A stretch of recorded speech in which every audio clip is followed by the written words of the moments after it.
Hi. இந்த வாளை வச்சுக்கிட்டு ஒரு வேலையுமே புரிய மாட்டேதுங்க. என்ன செய்கிறேன்னு எனக்கே தெரிய மாட்டேங்குது. சுத்தமாக சொல் பேச்சு கேட்குறது கிடையாது. நம்ம எது சொன்னாலும் காதில் வாங்கவே மாட்டாங்க. அவன் பாட்டே ஏதாவது ஒன்று செஞ்சிட்ருப்பான். பெரிய பையனுக்கு அப்படியே ஆப்போசிட்டுங்க. பெரிய பையன் ரொம்ப அமைதியாக இருப்பான். எது சொன்னாலும் கேட்டுப்பான், எடுத்து பேச மாட்டான். இதை அவன் வந்து 9 மந்த் ஆகுது. அவன் பாட்டே அழறான். பசிக்குதா பால் கேட்பான், மம்மா வேணுமா கேட்பான். அவ்வளோதான், தூங்குவான், அவ்வளோதான். அதுவும் ரொம்ப லாங் டைம்லாம் தூங்கவே மாட்டான். பகலில் ஒரு 1/2 அன் ஹவர் தான் தூங்குவான். நைட்டில் ஃபுல்லாக தூங்கிடுவான். 2 டைம்ஸ் ஏதோ ஃபீட் பண்ணுவோம், அவ்வளோதான். இப்போ காலையில் இதை ஒர்க் பண்ணலான்னு பார்த்தா ஒன்றுமே செய்ய முடியல. காலையில் பையன் ஸ்கூல் போயிட்டான், ஹஸ்பண்ட் ஆஃபீஸ் போயிட்டாங்க. இதை வச்சுக்கிட்டு என்னால் ஒன்றுமே செய்ய முடியல. பொறுமையாக வீடை க்ளீன் பண்ணிவிட்டேன்.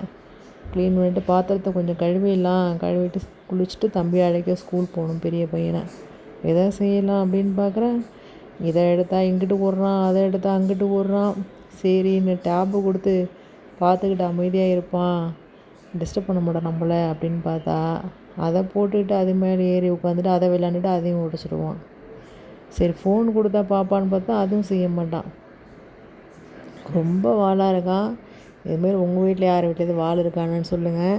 இப்போ கூட அந்த வால் என்ன பண்ணிகிட்ருக்குன்னு பாருங்கள். டேப் கொடுத்து பாருடான்னா எந்த ஜாமான் நம்ம கைக்கு எட்டும், இது எட்டுமா அது எட்டுமா அப்படின்னு பார்த்துட்டே இருப்பான். இல்லை ஃப்ரிட்ஜுக்குள்ளே போயிட்டு ஃப்ரிட்ஜ் டோரை ஓப்பன் பண்ணிவிடுவான். இதை பாருங்க, பாத்திரம் கீழே வச்சுருங்க, அதில் வந்து இதை எடுக்கலாமா அதை எடுக்கலாமா. எடுக்கிறத பற்றி பரவாயில்ல, விளையாண்டா பரவாயில்ல. எனக்கு எதாவது காலில் போட்டு போகணும், எதாவது மேலே போட்டு போகணும் அப்படின்னு எனக்கு பயமாக இருக்கும்.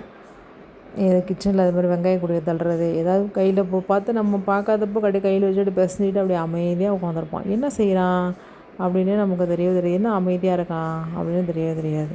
அப்புறம் கிட்ட போய் பார்த்தா தெரியுது கையில் ஏதாவது வச்சுருப்பான், வாயில் ஏதாவது வச்சுருப்பான். லாஸ்ட் டைம் இப்படி தான் வந்து கீழே விழுந்துட்டான். கட்டிலேருந்து போட்டு நாங்கள் பார்க்கவே இல்லை. பக்கத்தில் இருக்கான், பெரியவன் இருக்கான்ட்டு வந்துட்டோம். இறங்க 2 விழுந்துட்டான். அது மாதிரி வந்து ரொம்ப மூவ்மெண்ட் ரொம்ப இப்போ ஜாஸ்தியாக இருக்குது. லைட்டாக கொஞ்சம் நிற்க ஆரம்பிச்சிட்டான்னா ரொம்ப மூவ் பண்ணிக்கிட்டு வீட்லேயே இப்படி ரவுண்டிங்லேயே இருந்துக்கிட்டு இருக்கான். சரி தூங்குவான் அப்படின்னு சொல்லி கொஞ்சம் தூங்க போட்டு நம்ம வேலை செய்யணும்னு பார்த்தா தூங்க மாட்டான். ஒரு 1/2 அன் ஹவருக்கு மேலே அவன் தூங்கவும் மாட்டான். நான் ஒரு அவேர்னஸ் வீடியோ தான் சொல்லலான்னு பார்த்தேன். பெங்களூரில் நான் இப்போ பெங்களூர் வந்த புதுசில் வந்துட்டு பார்த்தா நாங்கள் ரெண்ட்டுக்கு வந்து வீடு பார்த்தோம். ரெண்ட்டுக்கு வீடு பார்க்கும்போது ஹஸ்பண்ட் வந்து என்ன பண்ணாங்க, ரெண்ட்டுக்கு வீடு பார்த்துட்டு ஓகே பண்ணிட்டாங்க. ஓகே பண்ணிவிட்டு வீட்டு ரெண்ட்டு வந்து 30,000 சொன்னாங்க. சரி ஓகே, 1 BHK தான். அப்புறம் இந்த ப்ரோக்கரேஜ் வந்து அட்வான்ஸ் வந்து 15 கேட்டிருந்தாங்க. வீட்டுக்கு வந்து அட்வான்ஸ் 20 கொடுக்க சொன்னாங்க. சரின்னு வந்து ஹஸ்பண்டும் கொடுத்துட்டு 35,000 கொடுத்துட்டு வந்துட்டாங்க.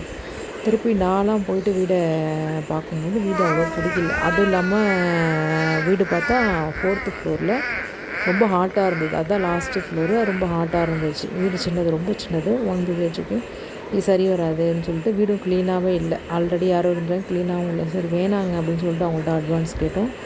அட்வான்ஸு இவங்க கொடுக்க மாட்டேன்ட்டாங்கன்னு வச்சுக்கோங்களேன். ஏன்னா வந்து ப்ரோக்கரேஜ் வேறு, எல்லாருமே நியூ, எங்களுக்கு பெங்களூர் இந்த பஸ்ஸில் யாருமே எங்களுக்கு தெரியாது. சரி நாங்கள் கேட்டதும் கொடுக்க மாட்டேன்ட்டாங்க. சரி நான் அதில் பாதியாவது கொடுப்பாங்க அப்படின்னு சொல்லி நான் கேட்டு பார்த்தோம். அவங்க அப்பயும் கொடுக்கவே இல்லை. சரி நாங்கள் நல்லா ஏமாந்துட்டோம். வந்து பெங்களூர் வந்த பஸ்ஸில் ரொம்ப நல்லா ஏமாந்துட்டோம். ரொம்ப கஷ்டமாக போச்சு. அதுக்கப்புறம் இன்னொரு வீடு வந்து பார்த்தோம். இன்னொரு வீடு பார்க்கும்போதே என்ன பண்ணாங்க, இன்னொரு ப்ரோக்கர் வந்துட்டு அந்த அந்த பில்டிங் வாசலே நின்றுக்கிட்டு என்ன பண்ணார், எங்களை உள்ளெல்லாம் அழைச்சிட்டு வந்து வீடெல்லாம் காமிச்சார். சரி இந்த அப்பார்ட்மெண்ட்டுக்குள்ளே ப்ரோக்கர் குள்ளே இருக்கு, நாங்களும் அமைதியாக இருந்துட்டோம். எல்லாமே காமிச்சிட்டு வீடெல்லாம் காமிச்சார். அவரும் காட்டுறாரு, இங்கே உள்ள செக்யூரிட்டி, பில்டிங்கோட செக்யூரிட்டியும் காட்டினாங்க. 2 பேரும் வந்து காட்டினாங்க. கட்டியெல்லாம் முடிச்சுட்டு ப்ரோக்கர் வந்து நான் அவங்களுக்கு தான் வீடு நாங்கள் ஓகே பண்ணிட்டோம். சின்ன வீடு தான், பட் இருந்தாலும் எங்களுக்கு கொஞ்சம் எமர்ஜென்சி இருந்ததுன்னா அந்த வீடை நாங்கள் ஓகே பண்ணிட்டோம். 30,000 ரெண்ட்டுன்னு சொல்லிட்டாங்க. ஓகே பண்ணதுக்கப்புறம் வந்து எனக்கு வந்து வீடு ஓகே பண்ணிடுச்சுல, எனக்கு காசு கொடுங்க அப்படின்னா. சரி இந்த பில்டிங்கில் தானே இருக்கான் அவன் வந்துட்டு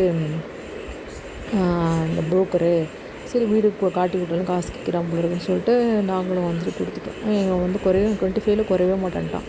சரி நாங்கள் 20 தான் கொடுத்துட்டு நாங்கள் முடிச்சுட்டு அதுக்கப்புறம் பார்த்தா இந்த வீட்டோட ஓனர்கிட்ட வந்து இதை மாதிரி வந்து ப்ரோக்கர் வந்து 20,000 வாங்கிக்கிட்டாருன்னு சொல்லிட்டோம். ப்ரோக்கரா அப்படின்னு கேட்குறாங்க. அவங்க என்ன சொல்கிறாங்க, நாங்கள் அழைச்சிட்டு வந்த ஆளுன்னு அவங்க நினச்சிக்கிட்டாங்க. நாங்கள் என்ன நினச்சோம், பில்டிங்கோட ஆளுன்னு நாங்கள் நினச்சிக்கிட்டோம். மொத்தத்தில் எங்கள்கிட்டையும் 20 வாங்கிக்கிட்டாரு. பில்டிங்கிட்ட உள்ளவங்கள்ட்ட ஓனர்கிட்டையும் போயிட்டு நான் வந்து உங்களுக்கு ஆள் பிடிச்சி கொடுத்தேன், எனக்கு 10 ரூபா கொடுக்கணும், அவங்ககிட்ட போய் இப்போ 10,000 வாங்கிக்கிட்டார் ப்ரோக்கரேஜ் காசு. மொத்தத்தில் நாங்கள் 2 இடத்துல ஏமாந்துட்டோம் பெங்களூர் வந்த புதுசில். ஃபஸ்ட்டு வந்து 35,000 அங்கே கொடுத்து ஏமாந்துட்டோம் வேறு ப்ரோக்கர்கிட்ட. அப்புறம் இங்கே 20,000 கொடுத்து ஏமாந்துட்டோம். அதுக்கப்புறம் தான் நினச்சிட்டோம் ப்ரோக்கர் இல்லாமல் யாரோ தெரிஞ்சவங்க மூலயமா வரணும், இந்த மாதிரி வந்து தவறாச்சு அப்படின்னு நினச்சிக்கிட்டோம். இன்னும் யாராவது இந்த மாதிரி பெங்களூர் வரீங்க அப்படின்னா ப்ரோக்கர் மூலயமா பார்க்காதீங்க. நோ ப்ரோக்கரில் பாருங்கள் வீடு. இல்லை உங்கள் ஃப்ரெண்ட்ஸ் சர்க்கிளில் சொல்லி விசாரிங்க. தெரியாமல் நீங்கள் போய் எந்த அப்பார்ட்மெண்ட்டும் பார்க்காதீங்க. இந்த ப்ரோக்கரேஜுன்னு சொல்லிட்டு நம்மளும் நல்ல காசை பிடிங்கிடுறாங்க. இது ஒரு அவேர்னஸ் வீடியோ தான்.